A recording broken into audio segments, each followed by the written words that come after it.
Hello, I'm Steve Shaw, National Coordinator of Football Officials and Secretary of Rules Editor for the NCAA. And today we're continuing our preseason training videos for 2025, and we're going to be focused on the passing game. Now, we know the passing game is evolving in our sport. Passes account for 59% of all yardage gain, and the completion rate of just over 61% has held steady for the past 3 years, and that's at an all-time high in our game. And as officials, we must be ready for the passing game, certainly from a rules perspective, but also from a mechanics perspective. We've got to know our initial responsibility, and that's vital on each play. But we've got to read the formation. We've got to know when to stay with our initial responsibility and when to broaden our view. We cannot expect just to work one receiver per play. So with that, let's get on into our video. Our first play is going to be a two-play vignette on offensive pass interference. Now, the first play we see, the quarterback rolls out, he throws, it's a very good catch by the receiver, but the field judge has a flag down for offensive pass interference. And as we go back and take a look at the replay, we see number 6 of the offense, he extends his left hand, he pushes the defender, gains separation, and with that action, this is a very good call for offensive pass interference. Now, our second play, we get a deep throw downfield, and there's contact, and the back judge is going to call number 8 on the offense for offensive pass interference. As we see the replay, the defensive back is in excellent position. He's running stride for stride with the receiver, and number 8 puts his hands on the defender, locks up, and pulls the defender down. And as we go back and take a look at the end zone copy, this is excellent work by the back judge. He doesn't stay glued to his initial responsibility. He's able to expand his vision. He sees and reads the post route by the wide out, allowing himself to keep in good position, good cushion. He turns back to the inside so he has a great view of the play, and the action presents itself right in front of him. Good job by the field judge coming in to initiate the conversation with the back judge, since this was the field judge's initial responsibility. And he may not have been able to see all the action, but good job by the back judge staying firm with what he saw and reinforcing the call. Really good work here. Play 2, we have 4th and 2 at the +20. We're going to get a throw out to the motion man. He makes the catch, he turns upfield, and he's going to score. But we have a flag down from our back judge for offensive pass interference. Now, the crew comes together to discuss the play, and we're going to get an excellent announcement from our referee. After further on-field discussion, the ball was caught behind the line of scrimmage. There is no foul for offensive pass interference. The result of the play is a touchdown. As we go back and take a look at the replay, we have trips at the snap, and the motion man is number 3. He's outside the tackle box, so he's the back judge's initial responsibility. But the back judge is going to read the play. He gets off his initial responsibility, and he sees receiver number 2 block the covering defender and throws his marker. Now, after the crew discussion, the line judge confirms the receiver caught the ball behind the neutral zone, and it was clearly behind the 20. So there can be no pass interference on the play. So the back judge is going to pick up the flag for OPI. This is excellent crew communication. It's a good job by the back judge adjusting to the action, and a great job by the line judge of determining where the ball was first touched. Well done. Play 3, we have 3rd and 10, and we see the offense, and they're going to throw to the number 2 receiver on the bottom of that formation. And we're going to get 2 flags down for defensive pass interference. And as we go back and take a look at the action by the defensive back, as the receiver breaks his route to the inside, the defender reaches out with his right hand. He clearly impedes the receiver. This is a classic hook and turn by the defender and a correct call. Now remember also, since the foul occurs less than 15 yards downfield, it becomes a spot foul.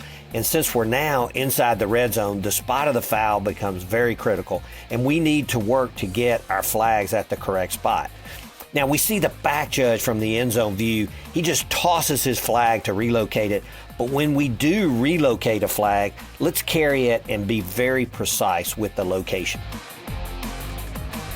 Play 4, we're going to get a throw down the field, and we get a flag from our back judge and our headline judge for defensive pass interference on number 7. Now, as we go back and take a look, we see that the receiver's cross. It's a switch route, but there's no issue there. The ball is thrown a little to the inside, and the defender is clearly not playing the ball. He grabs and restricts the receiver. He doesn't allow the receiver to come back and make a play on the ball, a ball that's clearly catchable. So this is a correct defensive pass interference foul. Now, we didn't get a flag down from our side judge, but we see he's in great position. He's got the proper cushion, but his angle is tough to see all the action here. And this is why we need to triangulate the action when the ball goes into the air. So this is good work ultimately by the crew overall. Good job. Play 5 is an interesting play. We've got 1st and goal at the +5, and we're going to get immediate pressure on the quarterback. He makes a late throw. The pass is caught by number 85 of the offense, and he's immediately down, and the line judge gets his marker down. Now, as we go back and look at the end zone view, we see number 85 for the offense. He goes out of bounds on his own, and we lose sight of him, but he does come back in bounds. He reestablishes, but he's the first to touch the pass, and it's complete and he's down. Now, good recognition by the line judge that 85 was the same player that went out of bounds on his own and came back in. And we know that if an eligible receiver goes out of bounds on his own, returns in bounds, and is the first to touch the ball, it's a foul for illegal touching, and this variety calls for a penalty of loss of down at the previous spot. But remember, you can decline any penalty. And since the ball was snapped from the +5, the catch was made on the +7, and the player was down, the play actually lost 2 yards. So we must all stay alert on penalty enforcement in these type situations. Play 6, we're late in the half, is 2nd and goal at the 10, and the deep wings are lined up at the goal line. Now the quarterback's going to throw to the receiver coming back right at the pylon, and the ruling by the side judge is going to be catch down just short of the goal. Now this is a very tight play. Replay is going to stop the game and take a look at it. And as we begin to cycle through the replays, we see that the receiver, he clearly has his feet down in bounds in the end zone. He gains firm control of the ball, and then he touches the pylon. So we know that the receiver gets goal line extended, but with all the views, including the reverse angle, the ball does not break the plane of the goal line or goal line extended. So replay can uphold the call on the field. This is short of the goal line, and it'll be 3rd and goal at the half-yard line. Great position, great focused concentration, and excellent work by our side judge. Play 7 is going to be a 2-play vignette on forward and backward passes. Now the first play, the quarterback runs downfield. He's going to flip the ball out to a trailing back, and the play makes the line to gain. Now on the field, the pass looks backward in real time. You can't fault the officials on the field, but as we look down the line, the quarterback releases the pass at the +22, and the back first touches it at the +21. So it's clearly forward, and replay is going to stop the game and overturn this to an illegal forward pass. And in our second play of the vignette, the quarterback clearly makes a backward pass out to a teammate who's going to throw it back to a teammate.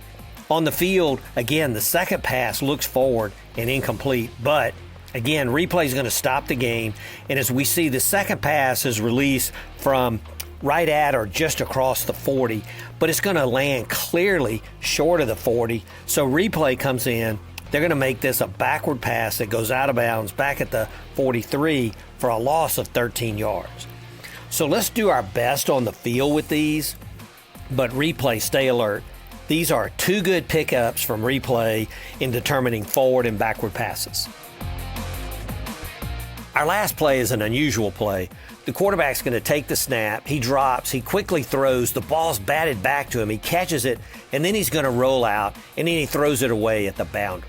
Now, the referee gets a marker down. The headline judge does as well. And we get an excellent announcement from our referee. Forward out very early. Forward pass.